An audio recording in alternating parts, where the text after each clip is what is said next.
మాజీ మంత్రి BRS MLA Harish రావుకు హైకోర్టులో ఊరట దక్కింది. ఫోన్ ట్యాపింగ్ కేసులో పంజాగుట్ట పోలీసులు ఆయనపై నమోదు చేసిన ఎఫ్ఐఆర్ను ఉన్నత న్యాయస్థానం కొట్టివేసింది.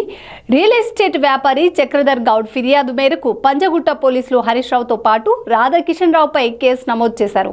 ఎఫ్ఐఆర్లో వారిద్దరిని నిందితులుగా చేర్చారు. ఈ కేసులో ఇరువైపుల వాదనలు ఇప్పటికే ముగియగా నేడు ఎఫ్ఐఆర్ను కొట్టివేస్తూ హైకోర్టు ఉత్తర్వులు జారీ చేసింది. ఈ కేసుకు సంబంధించి గత నెల 27న వాదనలు జరిగాయి. పిటిషనర్ తరపున సీనియర్ న్యాయవాది దామ శేషేంద్ర నాయుడు, న్యాయవాది ఆర్ చంద్రశేఖర్ రెడ్డి తమ వాదనలు వినిపిస్తూ చక్రధర్ గౌడ్ తరపున ప్రభుత్వం వకాల్తు తీసుకున్నట్టుగా వాదనలు ఉన్నాయని తప్పుపట్టారు. కేసు దర్యాప్తు అధికారి ఎడాపెడా అరెస్టు చేసి నిందితులను భయభ్రాంతులకు గురి చేశారని, వాళ్లను భయపెట్టి బలవంతంగా తమకు కావాల్సిన రీతిలో వాగ్మూలాలు తీసుకుని ఈ కేసులో హరీష్ రావును ఇరికించే కుట్ర చేస్తున్నారని చెప్పారు. చక్రధర్ గౌడ్ లైంగిక దాడి సహా మొత్తం 11 కేసులు పెండింగ్ లో ఉన్నాయని తెలిపారు. చక్రధర్ గౌడ్ తరపు న్యాయవాది వాదనలు వినిపిస్తూ గతంలో తనపై నమోదైన పలు కేసులను కోర్టు కొట్టివేసిందని, కొన్ని కేసులు స్టే ఉత్తర్వులు ఉన్నాయని చెప్పారు.